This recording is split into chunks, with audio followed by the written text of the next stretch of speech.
Hi hello. അപ്പോൾ രാവിലത്തെ പരിപാടി എന്താ വെച്ചാൽ കുറച്ച് വാഴപ്പിണ്ടി കിട്ടിയിട്ട് നമുക്ക് വല്ലപ്പോഴും മാത്രം കിട്ടുന്ന സാധനമാണ് ഈ വാഴപ്പിണ്ടി. അപ്പോൾ നമ്മൾ വാഴപ്പിണ്ടി മുതിരയും കൂടി ഉപ്പേരി വയ്ക്കാമെന്ന് വെച്ചു. പിന്നെ രാവിലെ കഞ്ഞിയും കുടിക്കാമെന്ന് വിചാരിച്ചു കേട്ടോ. കാരണം നല്ല വാഴപ്പിണ്ടി മുതിര ഉപ്പേരി കൊണ്ട് കുറച്ച് തൈരും കൂടി ഒഴിച്ച് കഴിഞ്ഞാൽ അടിപൊളി കഞ്ഞി റെഡിയാവും കേട്ടോ. പിന്നെ മോളിതേ ടി വി കാണുന്നുണ്ട്. പിന്നെ കുറച്ച് പരിപ്പ് പായസം ഇരിക്കുന്നുണ്ടായിരുന്നു. അപ്പോൾ അതൊന്നെടുത്ത് ഞാൻ ചൂടാക്കി. പിന്നെ അതേ മോളിൽ വന്നിട്ട് മോൾക്ക് മറ്റേ നാളെ സ്കൂളിൽ കൊണ്ടുപോകാനായിട്ട് ഹിരോഷിമ ദിനമായിട്ട് കൊണ്ടുപോകാനായിട്ട് ഇത് ഞാൻ മുന്നെടുത്ത വീഡിയോ ആണ്. അപ്പോൾ അതിന് വേണ്ടിയിട്ട് കുറച്ച് പോസ്റ്റർ തയ്യാറാക്കുക കേട്ടോ. പിന്നെ നേരെ ഞാനത് കുറച്ച് മുതിര എടുത്ത് കുക്കറിലിടാൻ നോക്കി. പിന്നെ അമ്മ അപ്പോഴേക്കും നല്ല ചേമ്പ്, നമ്മൾ പൊടിച്ചേമ്പെന്നും ഒക്കെ പറയും, വേറൊരു ചേമ്പെന്ന് പറയും, പക്ഷെ ഞാനത് പറയുന്നില്ല, ശരിയാവില്ല പറഞ്ഞു കഴിഞ്ഞാൽ. അപ്പം ഞാനത് പിണ്ടിയൊക്കെ നല്ലോണം കഴുകി വാരി മുതിരയിലിട്ട് വേവിക്കാം കേട്ടോ. പിന്നെ കുറച്ച് ഉള്ളിയും വെളുത്തുള്ളിയും കുറച്ച് കൂടുതൽ വേണം. പിന്നെ അതുപോലെ തന്നെ അമരപ്പയർ ഞാൻ വേവിച്ച് വെച്ചിട്ടുണ്ട്. പിന്നെ മീനും വറുക്കാനിട്ടു. നല്ല കിളിമീൻ അമ്മ നന്നാക്കി മസാലയൊക്കെ തിരുമ്പി തന്നു, ഞാനത് വറുക്കാനിട്ടു കേട്ടോ.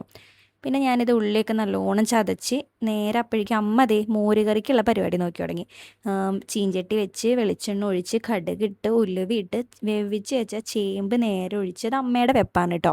പിന്നെ കുറച്ച് തേങ്ങയും മോരും കൂടി അരച്ച് അതും ഒഴിച്ച് നേരെ ഒന്ന് 2-3 തള വന്നു കഴിഞ്ഞാൽ അമ്മയുടെ മോരുകറി റെഡി ആയിട്ടോ. പിന്നെ ഞാൻ അപ്പോഴേക്കും ആദ്യം അമരപ്പയർ വേവിക്കാമല്ലോ, കാച്ചാലോ എന്ന് വെച്ചിട്ട് അതിൻ്റെ പണികൾ നോക്കി തുടങ്ങി കേട്ടോ. നേരെ ഉള്ളിയിട്ട് കുത്തുമുളകിട്ട് വേപ്പിലിട്ട് നമ്മുടെ അമരക്കായ നുറുക്കി വേവിച്ചത് ഇട്ടു. ഇനി അതിൻ്റെ ഇത്തിരി നീരൊന്ന് വലിയാൻ വേണ്ടി ഞാൻ അടുപ്പത്ത് വെച്ച് നേരെ ഇറക്കി വെച്ച് അടുത്ത പരിപാടി എൻ്റെ പിണ്ടി കാച്ചിലാണ് കേട്ടോ. ഉണ്ണിപ്പിണ്ടി എന്നൊക്കെ പറയും, അത് ഓരോ സ്ഥലത്ത് ഓരോ ഭാഷയാണ്. ഞാനിവിടെ പിണ്ടി എന്നാണ് കൂടുതലും പറയാം. പിന്നെ ഞാനിത് പിണ്ടിയും മുതിരയും കൂടി വേവിച്ച് വെച്ചത് ഉള്ളിയൊക്കെ ഇട്ട് കാച്ചി അത് കുറച്ച് നേരം ഞാൻ അടുപ്പത്ത് വയ്ക്കും. അതിൻ്റെ ആ വെള്ളം ഒന്ന് വലിഞ്ഞ് കിട്ടണം. അതിപ്പോൾ നമ്മൾ എന്ത് കൂട്ടാൻ കാച്ചിയാലും കുറച്ച് നേരം ഒന്ന് അടുപ്പത്ത് ഞാൻ വെക്കാറുണ്ട് കേട്ടോ. ഒന്ന് സിമ്മിലിട്ട് ഞാൻ വെക്കാറുണ്ട്. എല്ലാവരും ചെയ്യുന്നുണ്ടോ എന്ന് എനിക്കറിയില്ല, എനിക്ക് അങ്ങനത്തെ ഒരു കുറച്ച് സ്വഭാവമൊക്കെ ഉണ്ട് കേട്ടോ. പിന്നെ ഞാനിത് നല്ലോണം അതൊന്ന് ഇളക്കി. പിന്നെ അതുപോലെ ചിലർ എൻ്റെ അടുത്ത് പറയാറുണ്ട്, നിങ്ങൾക്ക് ഇത് മാത്രമേ ഇടാറുള്ളൂ. എനിക്കറിയുന്ന കാര്യമാണ് ഞാൻ വീഡിയോ ഇടുന്നത് കേട്ടോ. പിന്നെ അതുപോലെ എൻ്റെ വീഡിയോ ഇഷ്ടപ്പെടുകയാണെങ്കിൽ സബ്സ്ക്രൈബ് ചെയ്യാനും ലൈക്ക് ചെയ്യാനും മറക്കരുത്. അങ്ങനെ മോരുകറിയായി. മുതിരയും പിണ്ടി ഉപ്പേരി ഞാൻ പുതിയതായിട്ട് മേടിച്ചിട്ടുള്ള ചട്ടി, അപ്പോൾ അതിലോട്ട് ആ മോരുകറി ഞാൻ പകർത്തി വെച്ചു. മോരുകറി എപ്പോഴും മൺചട്ടിയിൽ വയ്ക്കുമ്പോൾ ടേസ്റ്റ് കൂടും. പിന്നെ മോൾക്ക് ഇതേന്ന് ഞാൻ രാവിലെ കഞ്ഞിയാണ് കൊടുത്തത്, അത് തീരെ പിടിച്ചിട്ടൊന്നുമില്ല.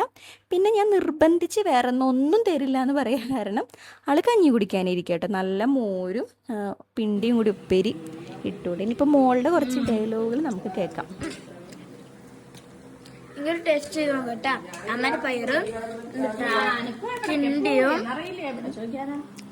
കഞ്ഞിയും മോരും കഞ്ഞളായിട്ട് തിന്നു നോക്കട്ടോ. ഇന്നത്തെ വീഡിയോ അത്രേ ഉള്ളൂ. ബൈ.